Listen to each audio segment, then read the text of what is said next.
So in this video, I'm going to show you how to edit your front pages. So in the previous one, you learned how to operate your dashboard or operate the back end of your website. So now what we're going to do is we're going to go and show you how to edit your front page. When you log into your website, you'll always be presented with the dashboard. So what we'll do is we'll just hover over pages. We can either click all pages there or actually click on pages. Then you'll be presented with all the pages on your website. So now everything that says Elementor has that page has been built with the Elementor plugin.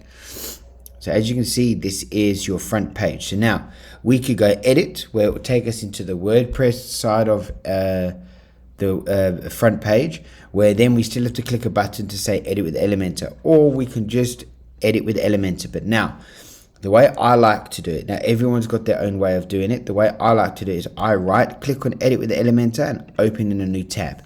As you can see here, now I've got two tabs. The reason why I like to do that is that the Elementor, when it loads, you'll see that it actually takes you away from the dashboard.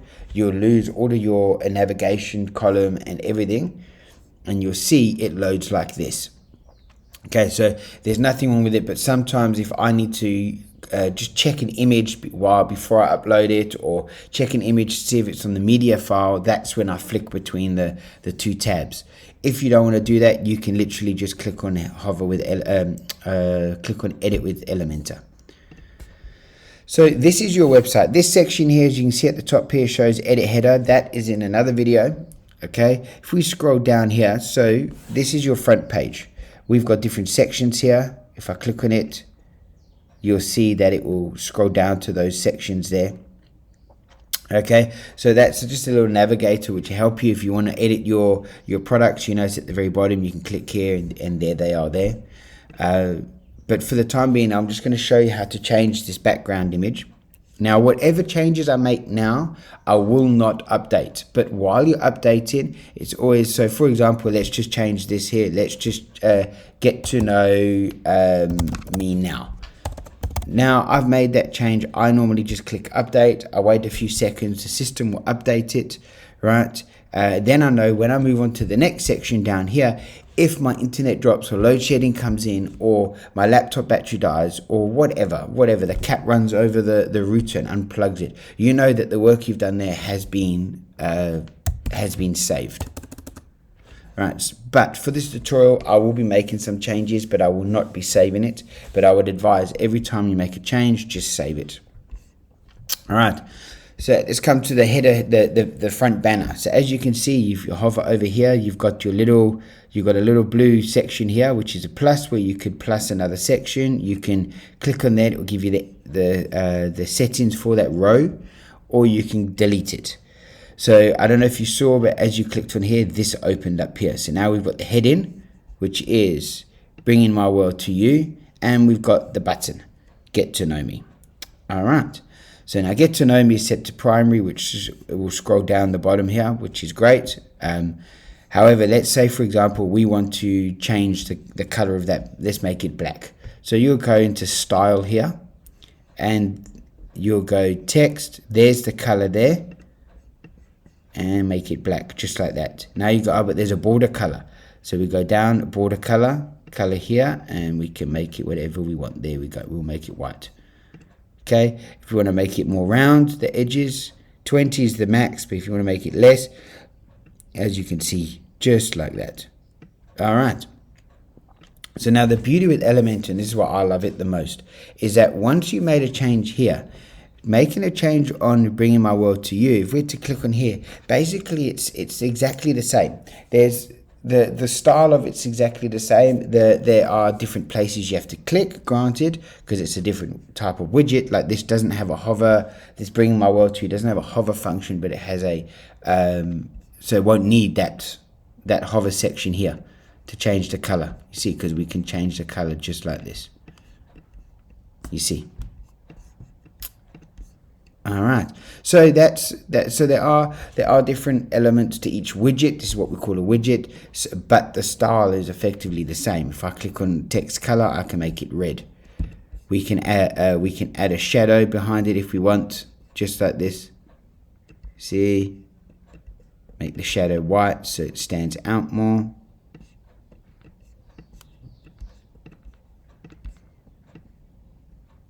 a little blur underneath, or we could make it, there we go, just like that. So as you can see now, you've got a little blur that goes underneath.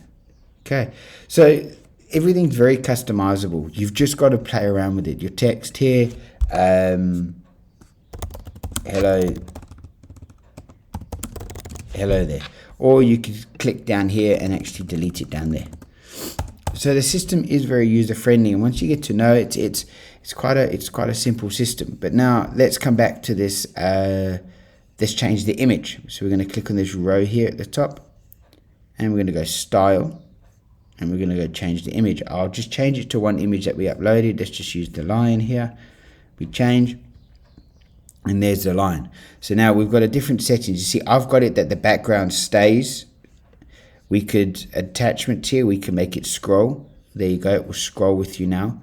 We can change the positioning, because sometimes obviously the line might not be in the center of the picture.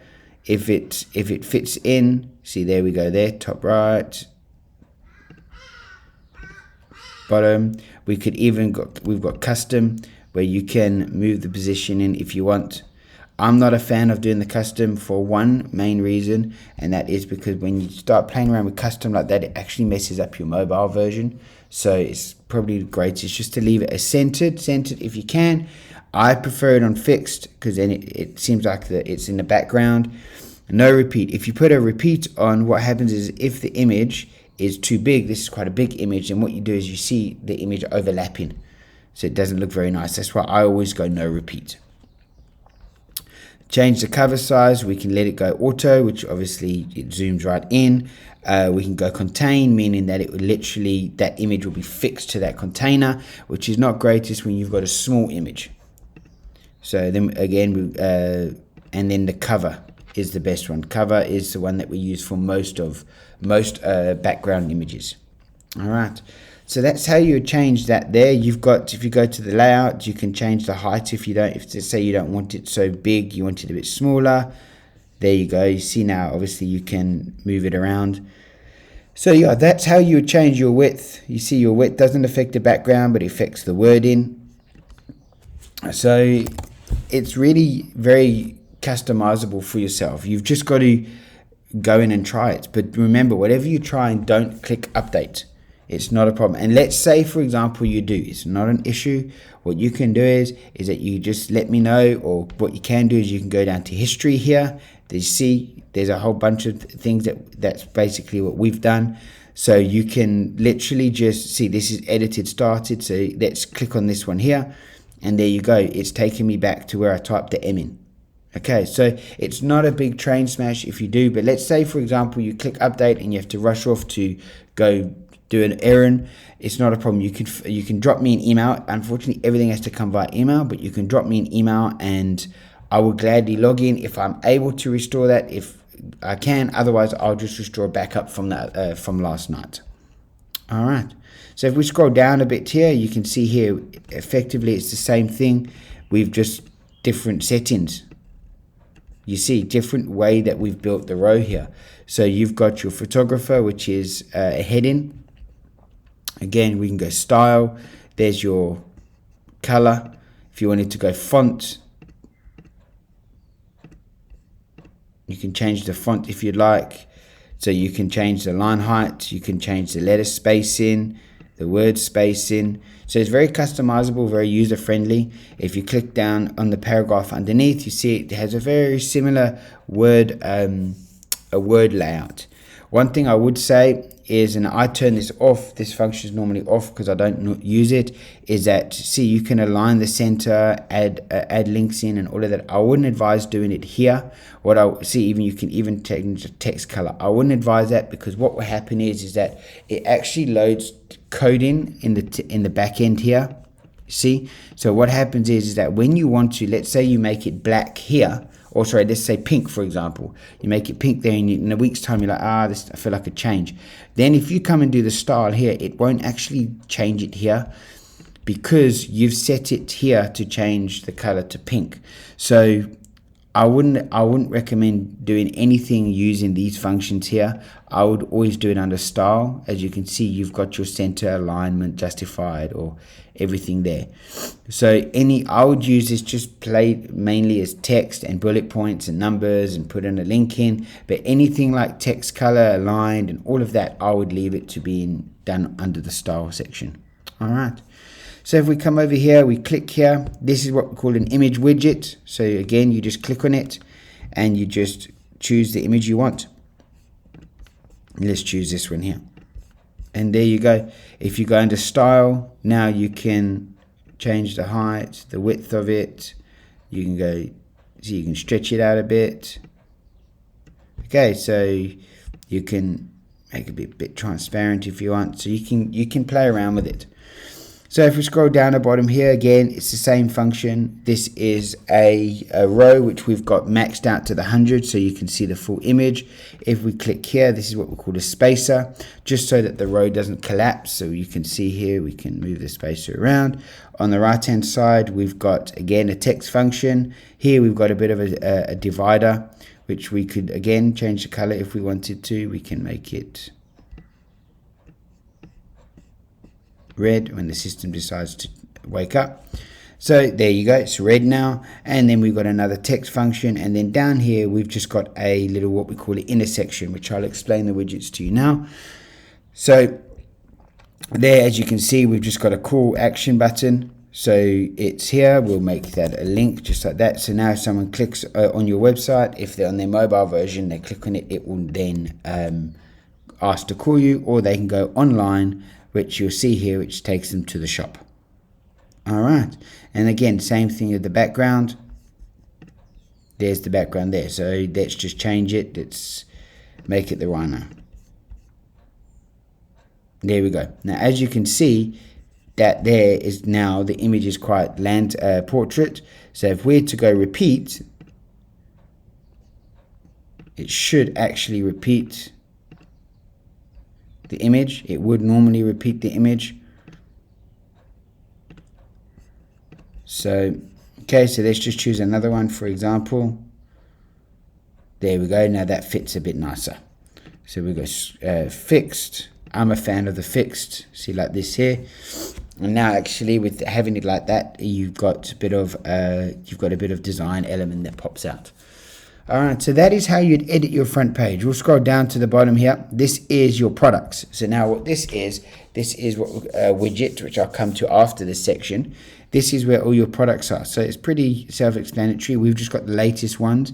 So if you add new ones in, which I wouldn't maybe keep the title Nature 1, Nature 2. I would maybe change it up Sunset Margate, Sunset Yuvongo, just so it gives it a bit more feel. And then also because remember, if you've updated Nature's 3 price and you add 2 new items, the Nature 3 is being seen as the latest one, because remember your import has changed it, so now you have the numbers going out of sync. So I would suggest changing the titles when you're ready, when you can. Okay, and that's basically it really. If you wanted to add another column in, you can go 4, you can go 1 row, just like this. We'll move this down a bit. Now you can see all of your items. Take that out. Now you can see all of your items just like that. I'm not a fan of that because I'm on loading time. I think of loading for everything. So if we had to come down here, there we go. So now we'll just go 5 columns. There we go. 1 row. It will change in a bit. All right. So, but that's how you can change the front page. If you wanted to change the style, again, you click here. We'll just move this to the side again. Click here. Here's your gap here. There's your row. You see down the bottom there where the rhino is. You've got your border radius. We could make that 20. Your spacing. Okay. Your text color. We can make that red. See, so you can really play around with it if you wanted to. All right, there's your button. So we'll go background here. When you hover over it, it goes white. Or let's make it that the background is red when we hover over. You see, you can make the text white now because now it will stand out. There you go. All right. So when you get used to it, it's actually quite simple. But take the time to learn Elementor, because you'll be able to do wonders with your website. But let's say now you want to add a gallery to the front page. Okay, so what you do is now we've edited all of these sections. These sections are, for the tutorial base, I'm going to say are looking nice. But you've edited it. So now what you're going to do is you're going to click on this little Rubik's Cube, and it's going to take you to all the widgets that are available for your website. So now all of your widgets, all the plugins that have been installed are all premium plugins. So that's part of the package that you got. So you don't have to worry about, oh, you don't have this function or that function. Whatever widgets are here, you can use it. So let's add a gallery. So what we'll do is we'll type in gallery. Okay. Or picture. No, sorry, gallery. Okay. So let's scroll to the bottom. Now, let's say we're just going to add this gallery. We're going to drop it down right here. It will automatically add a row. If we want the gallery to load in a different row, you've got these different rows here. Oh, sorry about that. So now let's add a gallery. So we'll just click add here. And we will go 1, 2, 3, 4, 5, 6.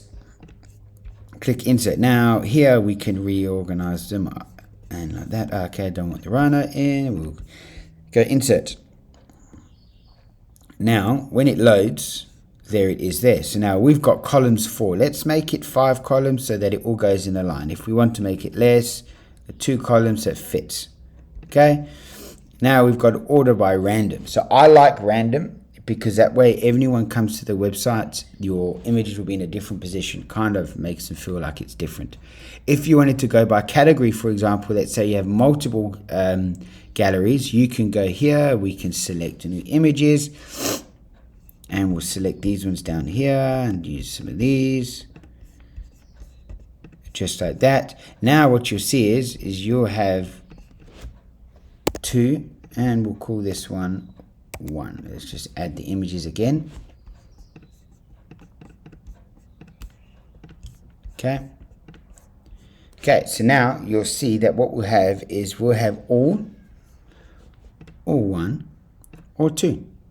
All right, so you can really change it up. So you could, on your front page, you could have sunsets, then you could have waterfalls, then you could have animals. So you could really change it up. I wouldn't suggest loading too many images on the front page. Remember, everything is about loading.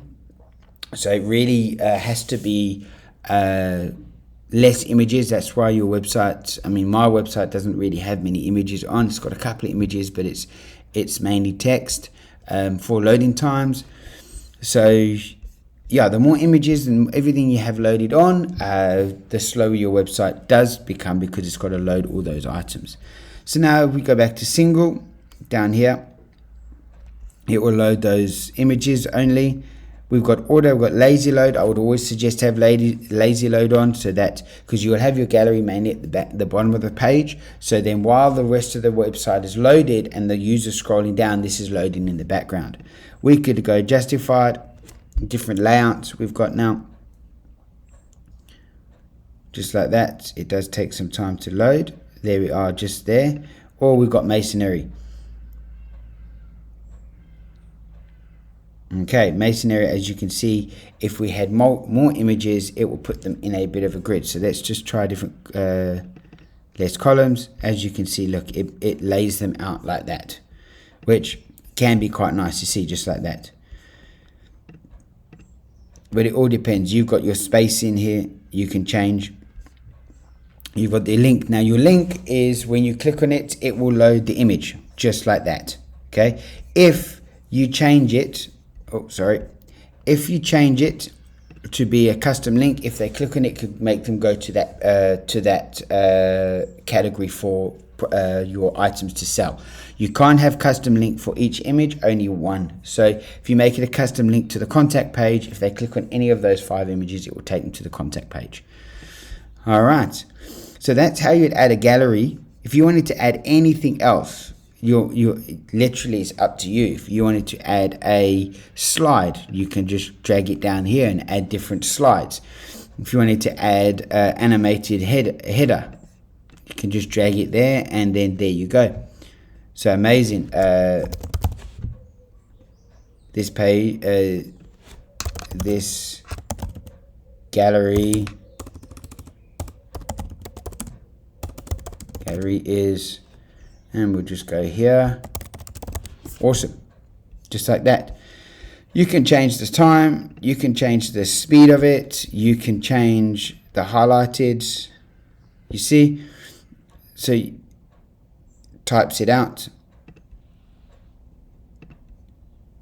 You could go curly, double line. See, just like that. So you got, and then you go to style. You can change the color to be whatever you want. Again, the headline, you can even change the animated text color to blue, just like that. Alright, so play around with your front page, but remember, don't click update. So the sky's the limit now. The sky's the limit. If you wanted to add any presets, so if you click on here, you'll see that because you're using Elementor Pro, you've got access to all of these different pages, and you've got access to all these different blocks, like clients and all of that. It says Pro. If I insert them, it will insert for me. You will have to create an account with Elementor. So create your account, then log in once it asks you to log in, and then you'll be able to have access to all of these. All right. So now it's your imagination that can change your website. Have fun.